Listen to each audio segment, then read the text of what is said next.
Hello and welcome views podcast के दूसरे episode में brought to you by do up design take.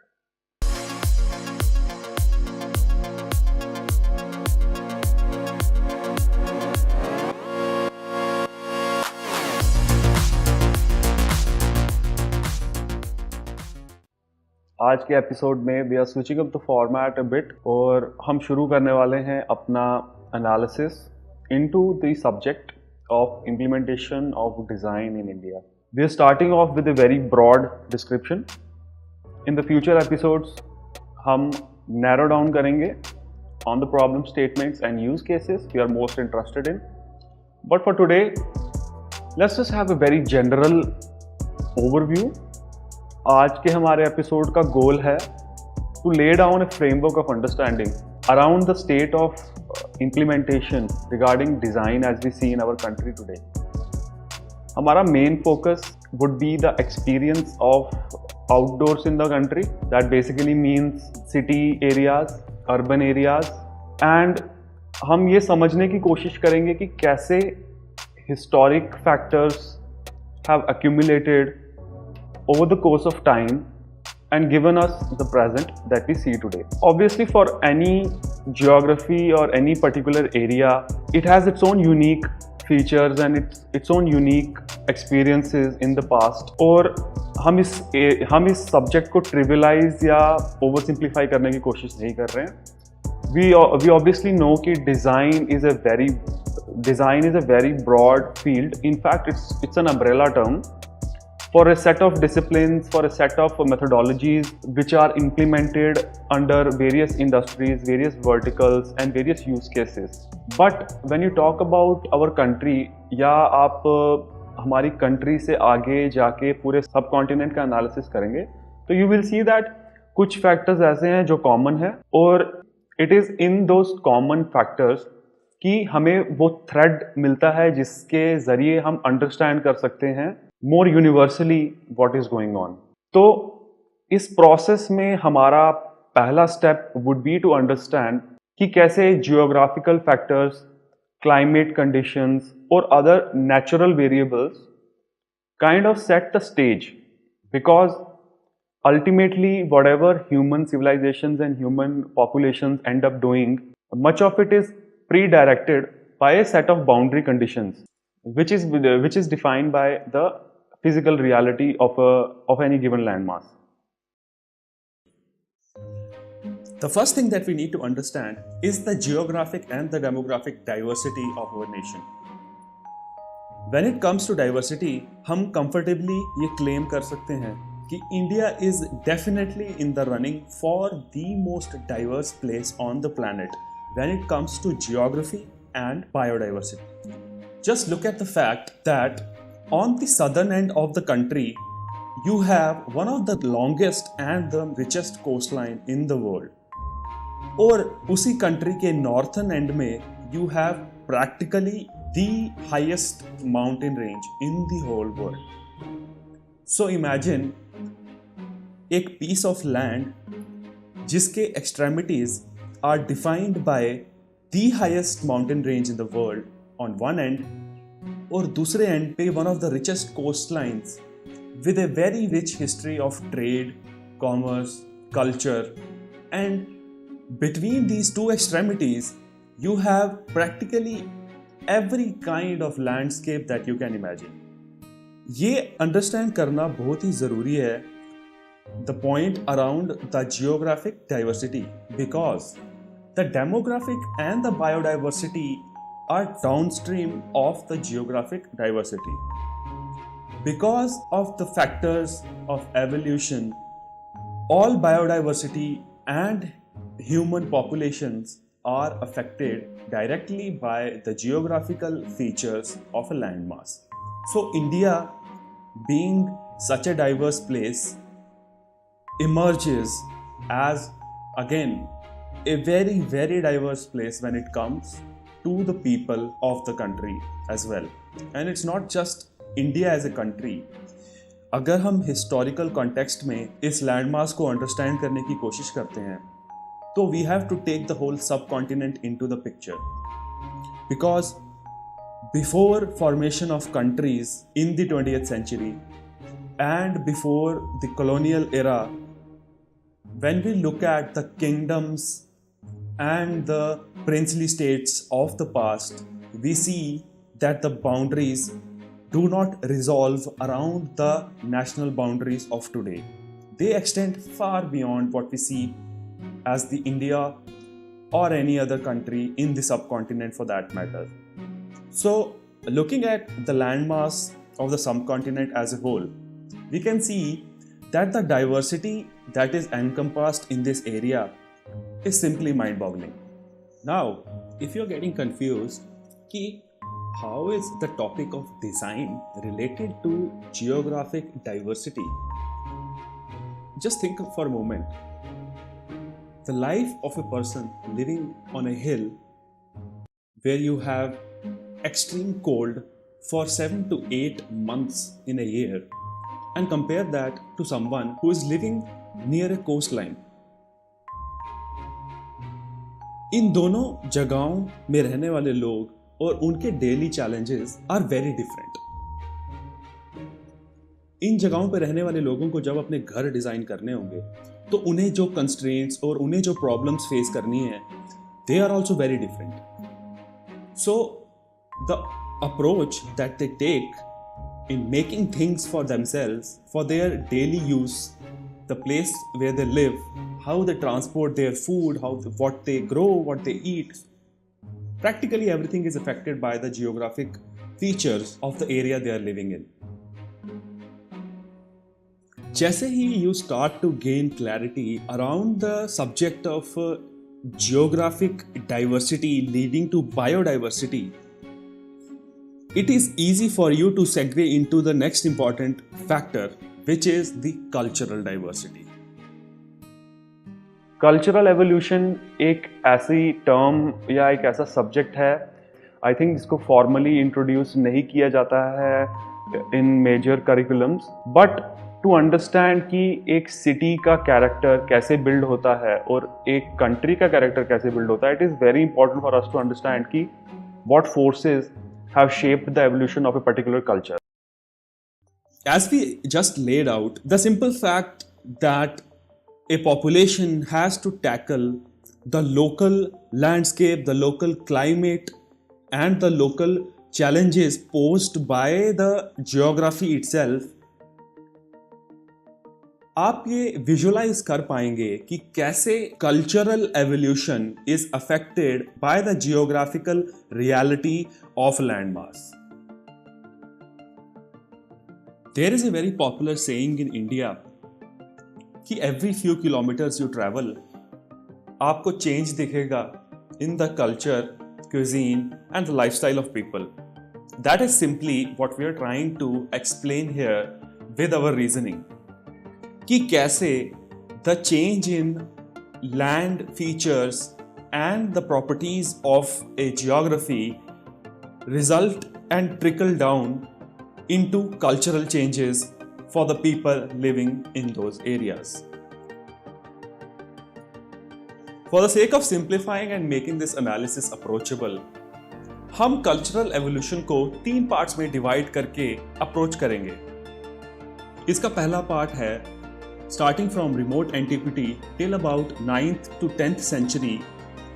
We can call it the era of kingdoms and native religions. During the 9th and 10th century period, the first wave of invasion and foreign influence started coming into India, which is the second phase of cultural evolution,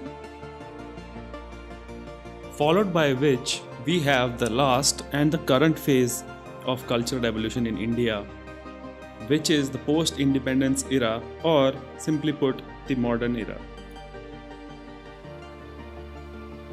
जब हम cultural evolution को understand करने की कोशिश करेंगे तो it is not possible for us to take each and every variable into consideration, क्योंकि reality is कि these things are very complicated and these things have been happening in a drawn out fashion many hundreds and even thousands of years. But हमने इसको simply 3 parts में divide करके जो major features हैं हमारे cities के, उनको एक्सप्लेन करने की कोशिश की है। और हमारी यही कोशिश है कि हम जनरल ट्रेंड्स की तरफ जाएं rather than being specific to a very particular geography और a very particular location. Now, tying it all together into our understanding as it relates to design in India, हम ये समझना चाहते हैं कि इन तीनों इराज का क्या रोल रहा है इंडिया में डिज़ाइन की इम्प्लीमेंटेशन को शेप करने में।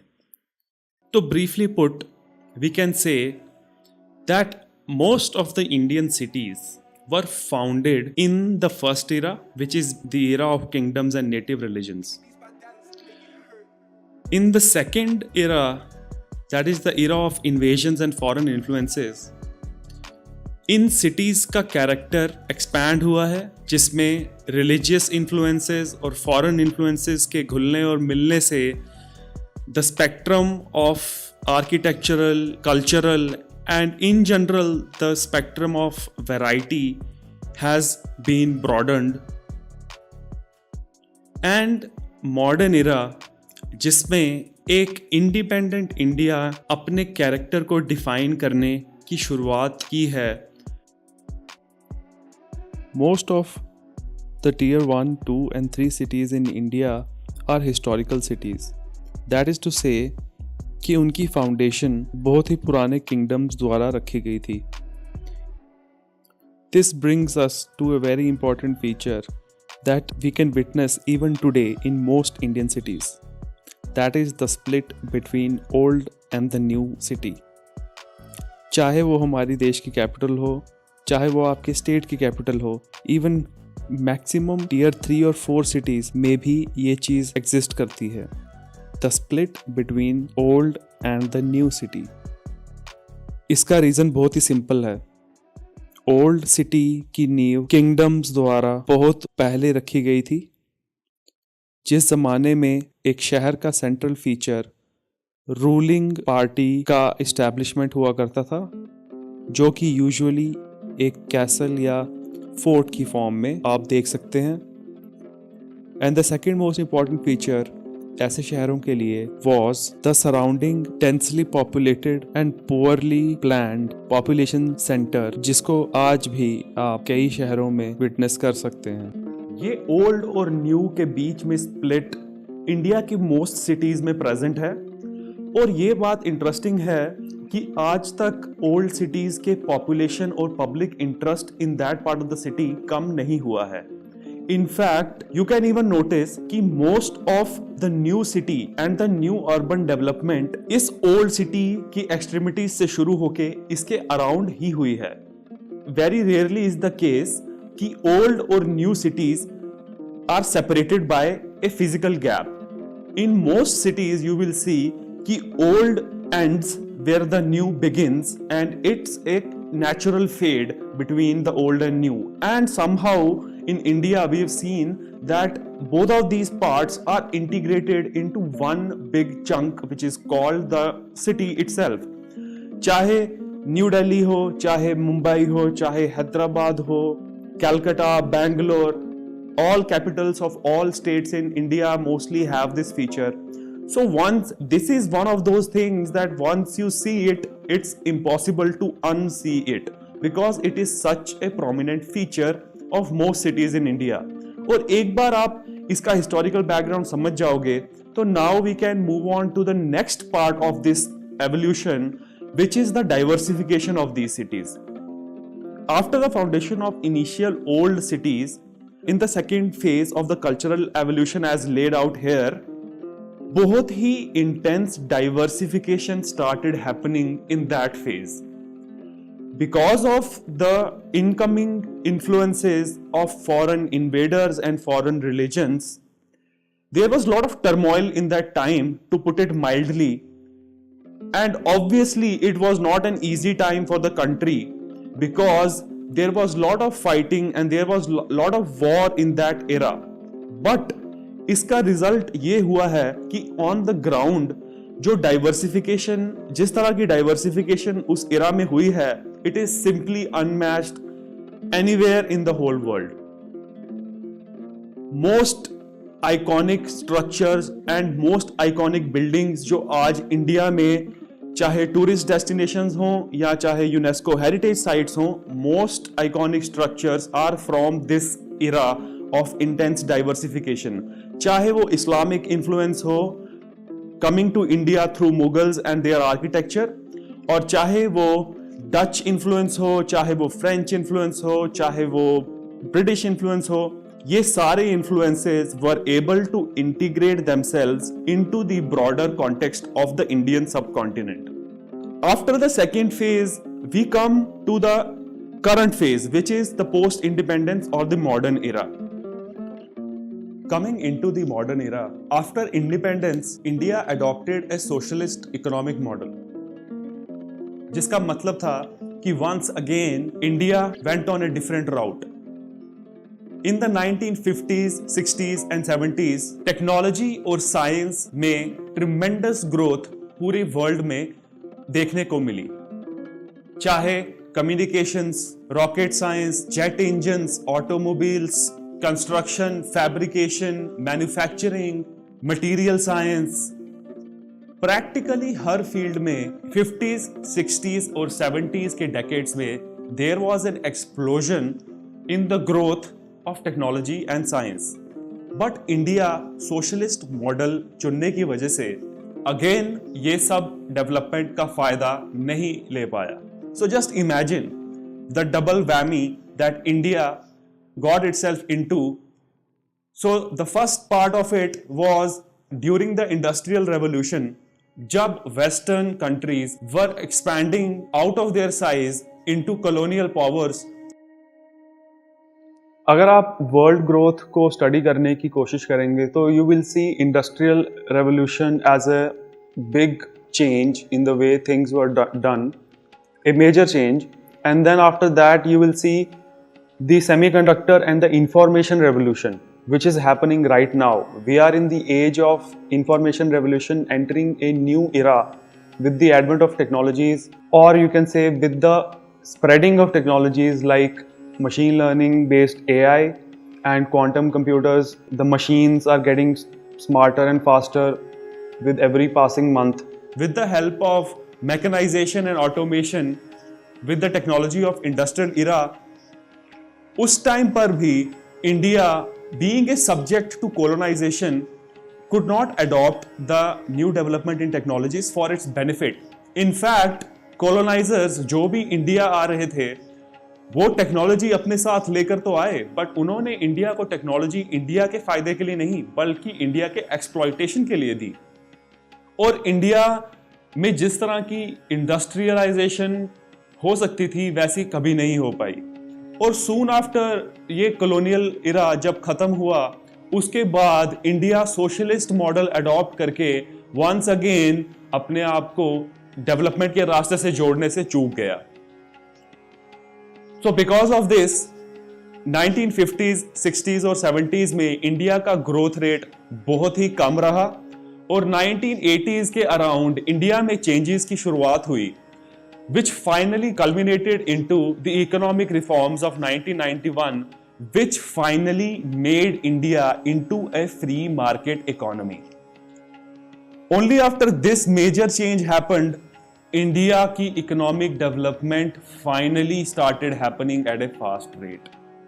और इंडिया ग्लोबलाइज्ड इकोनॉमी का हिस्सा बनने लगा। अब because of so many compounding factors from the past, 1991 के बाद बेशक इकोनॉमिक डेवलपमेंट काफी तेजी से शुरू हुई, बट साथ ही साथ इंडिया में काफी सारे प्रॉब्लम्स भी उस टाइम पे इंट्रोड्यूस हुए। Okay, so geographical diversity as a boundary condition के बाद एक पॉपुलेशन की cultural evolution over many thousands of years, इससे हम बेसिक अंडरलाइंग सिचुएशन को समझ सकते हैं।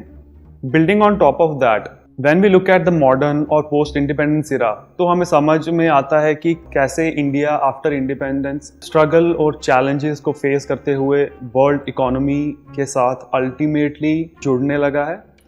और इंडिया वर्ल्ड इकोनॉमी में क्या रोल प्ले करता है ये समझने में जब हम मॉडर्न इरा में इंडिया ने जो पाथ लिया है उसको देखेंगे तो we will get a clear picture, क्योंकि लिबरलाइजेशन के बाद जो ग्रोथ इंडिया की इकोनॉमी में हुई that was not across the board, that was not spread evenly across the board.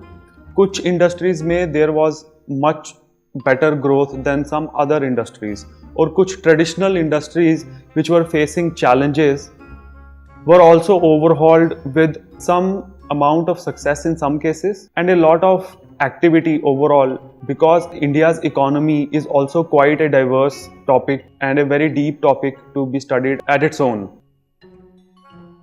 Despite the growth being very fast and reassuring, many corners were cut, many compromises were made, and it would be fair to say कि बहुत सारी गलतियां भी रास्ते में हमारे देश में हुई हैं. अब हम बात करेंगे about some of the most important problems, you can say, or challenges also is one way to look at it, that our country is facing right now. It is very important for us to lay it down in such a fashion, starting from the geographical features and the historical events, because all of it aggregates, all of it compounds, and all of it finally explains what is happening right now. Improperly taught imported knowledge.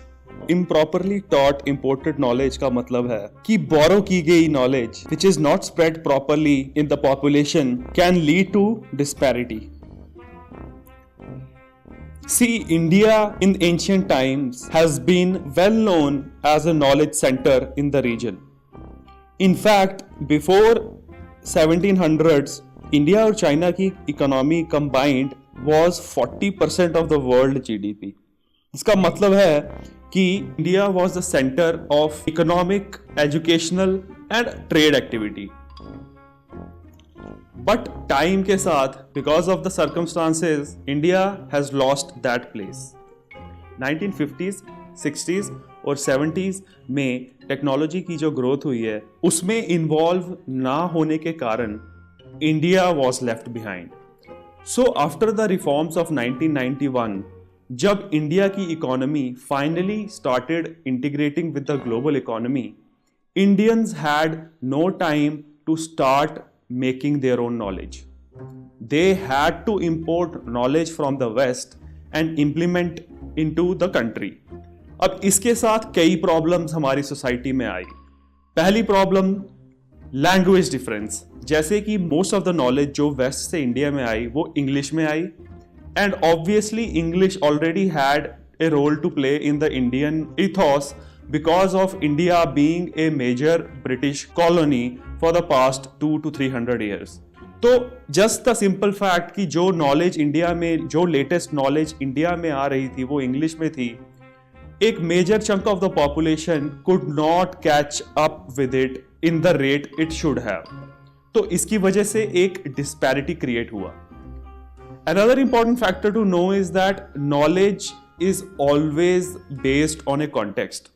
चाहे वो कोई भी field of study हो, चाहे वो किसी भी तरह की नॉलेज हो, चाहे वो किसी भी तरह की टेक्नोलॉजी हो, it is always designed and planned around a context which could be anything. But in this particular case, the knowledge was developed in the Western context and it was imported and implemented into the Indian context, which did not work 100% of the times. Mostly it worked, but in some cases it did not. तो पहला factor तो disparity of learning हो गया, और दूसरा factor हो गया कि नॉलेज जो हम इंपोर्ट कर रहे थे वो इंडियन कॉन्टेक्स्ट के लिए नहीं बनाई गई थी. जैसे आप अगर एजुकेशन की तरफ देखें, टेक्निकल एजुकेशन की तरफ देखें, तो टेक्निकल एजुकेशन में जो सब्जेक्ट्स आज हमारे यहाँ पे पढ़ाए जाते हैं उसके मोस्ट प्रोमिनेंट ऑथर्स और most prominent teaching material is directly taken from the west. उसके बाद कितने ही ऐसे डिसिप्लिन्स हैं जो कि हमारी सोसाइटी और पॉपुलेशन की डेवलपमेंट से रिलेटेड हैं, but they are not made for the Indian society and the Indian population. They are made for some population somewhere else and then imported into India. अगर आप हार्ड साइंसेस ले लें जैसे कि physics, mathematics और engineering, they are not that much dependent on the context because they are describing an abstract reality which is beyond a group of people or a geography. But on the other hand, there are many disciplines जो कि strongly linked हैं एक group of people और एक way of living से, जैसे कि philosophy, social science, humanities, natural sciences, archaeology and many other disciplines जो कि are very much context specific areas of study. India में because of lack of proper investment into the process of knowledge creation, ये सब चीज़ों को ignore किया गया और whatever form they could find west से नॉलेज को इंपोर्ट किया गया. Among the problem that the country is facing, one of the biggest problem is hygiene, sanitation and waste management. हम सब ने ये देखा है कि किस तरह इंडिया की एक वर्ल्ड वाइड रेपुटेशन बना दी गई है for being a pathetically disgusting country when it comes to waste management, sewage treatment and in general hygiene के मामले में इंडिया को पूरी दुनिया में काफी नीचे लेवल पे रैंक किया गया है. और ये सिर्फ हमारे देश की बात नहीं है, आप पूरे सब कॉन्टिनेंट को अगर ऑब्जर्व करें तो ये ट्रेंड आपको पूरे सब कॉन्टिनेंट में मिलेगा. और ये चाहे improper treatment of waste materials like plastics and other synthetic materials हो, या तो pathetic living conditions of a major chunk of the population हो, या तो clumsy and improperly design and managed public spaces हों. पूरा subcontinent is suffering from these acute problems. And government after government कई initiatives announce किए जाते हैं, कई इनिशिएटिव्स के बारे में काफ़ी प्रमोशन की जाती है, बट ग्राउंड पे रिजल्ट्स देने वाला आज तक हम लोगों को कोई एक सल्यूशन नहीं मिल पाया है. इसके पीछे एक सिंपल सा रीज़न है कि ये प्रॉब्लम कोई एक जगह या एक एंटिटी की प्रॉब्लम नहीं है, ये एक हमारे इस सब कॉन्टिनेंट के पॉपुलेशन के मेजर चंक की प्रॉब्लम है. And you can not address and और fix the problem when the problem is with the people itself, in the sense of not that the people don't want hygiene or they cannot make it happen. It's just that the lack of resources and the lack of proper education is so severe that it is very difficult to fix all this. India में you can aspire to change these things, but ultimately it comes down to the hand of the population and the individual themselves to keep their premises and their spaces clean, hygienic and up to the mark. जैसे हमारे शहर old and new के बीच बटे हुए हैं, उसी तरह हमारे देश के लोगों की सोच भी ओल्ड और न्यू के बीच में बटी हुई है. It is a very apt metaphor for the psychological situation of Indians, and if you try to understand how Indians as a group of people think about design, it is very useful to study this feature of old and new. You see, India is one of those countries where the disparity in the amount of resources that people have is quite staggering. The bottom half of the Indian population is a highly resource-starved group of people. And when we are talking about such an extreme disparity in the income levels and the education level of people, one of the way it manifests is in the application of design in the lives of such people. The difference between old and new is very easily distinguishable. New means middle class and above middle class लोग जिनके requirements and जिनके views on designs are aspirational. When I say views on designs, I mean everything they get to design in their life. It could be their home, architecturally speaking. It could be their interior of that home.